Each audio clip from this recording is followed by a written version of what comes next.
ഇന്ന് നമുക്ക് എയർ ഫ്രയറിനകത്ത് ഒരു ഏത്തയ്ക്കാപ്പം ഉണ്ടാക്കി നോക്കാം.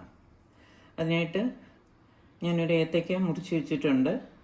സാധാരണ ഏത്തയ്ക്കാപ്പം ഉണ്ടാക്കാൻ നമ്മൾ മാവ് കലക്കുന്നത് പോലെ കലക്കി അതിനകത്ത് സ്വല്പം എള്ളും ജീരകവും ഏലക്കായും ഉപ്പും പഞ്ചസാരയും നിറത്തിന് സ്വല്പം മഞ്ഞൾപ്പൊടിയും കൂടെ ചേർത്ത് ഇളക്കിയതാണ്.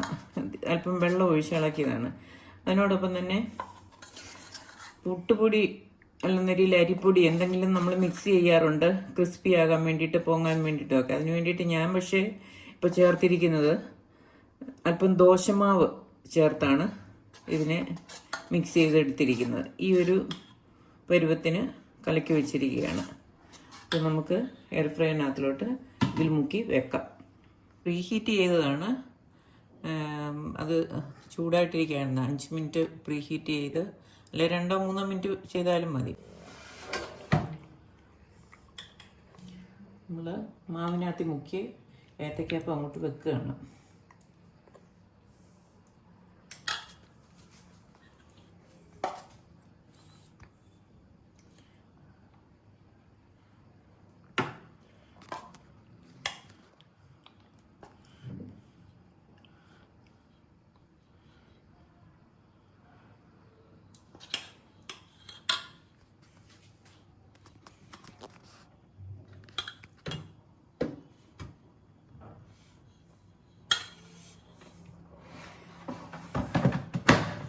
ഫ്രഞ്ച് ഫ്രൈസിൻ്റെ ഇത് സിസ്റ്റത്തിലാണ് വെക്കുന്നത്.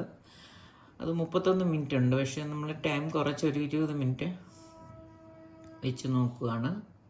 നോക്കിയിട്ട് പിന്നെ വേണമെങ്കിൽ കുറച്ച് സമയം കൂടെ വെച്ചാൽ മതി, പാകമായില്ലെങ്കിൽ.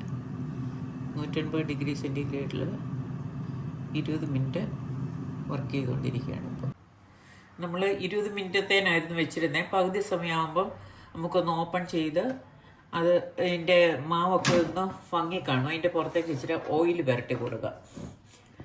വേണമെങ്കിൽ പുരട്ടിയാൽ മതി, ഞാൻ പുരട്ടുന്നതേ ഉള്ളൂ.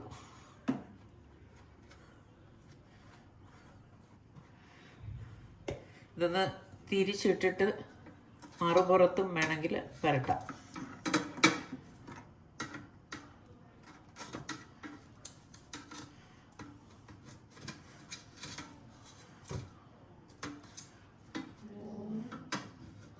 ആ ട്രേയുടെ പാടാണ് മറുപുറത്ത് കാണുന്ന. അതൊന്നും പ്രശ്നമുള്ള കാര്യമില്ല.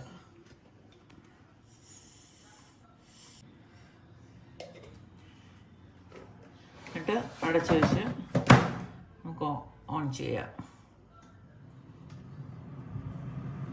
നമ്മൾ 20 മിനിറ്റ് സമയമാണ് വെച്ചിരുന്നത്. പക്ഷേ 5 മിനിറ്റ് മുമ്പേ നമുക്കൊന്ന് ഓപ്പൺ ചെയ്ത് നോക്കാം. പാകമായെങ്കിൽ ഇനി എടുക്കാം.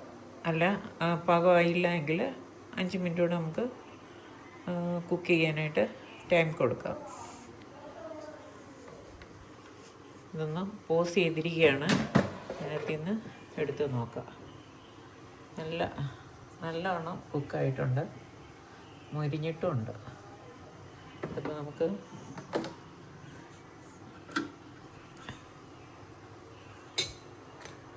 എടുക്കാം. മറുപുറം 2 സൈഡ് ഒരുപോലെ പാകമായിട്ടുണ്ട്.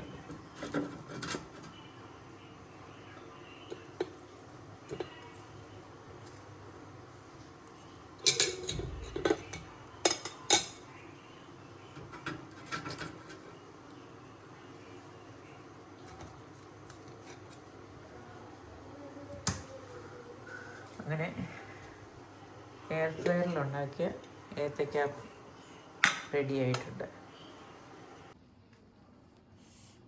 വെന്ത്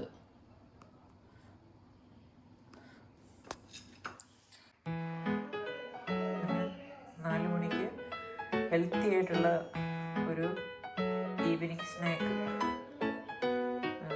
പിന്നെ എണ്ണയൊന്നും അധികം ഇല്ലാതെ, അല്പം പോലും എണ്ണ അതിൽ ഏത്തക്കായയിലൊക്കെ പിടിച്ചിട്ടില്ല. പുറത്ത് ഞാൻ ബ്രഷ് ചെയ്ത് കൊടുത്ത എണ്ണയല്ലാതെ അല്പം പോലും എണ്ണ ഇതിന് പോയില്ല. ഹെൽത്തി ആയിട്ട്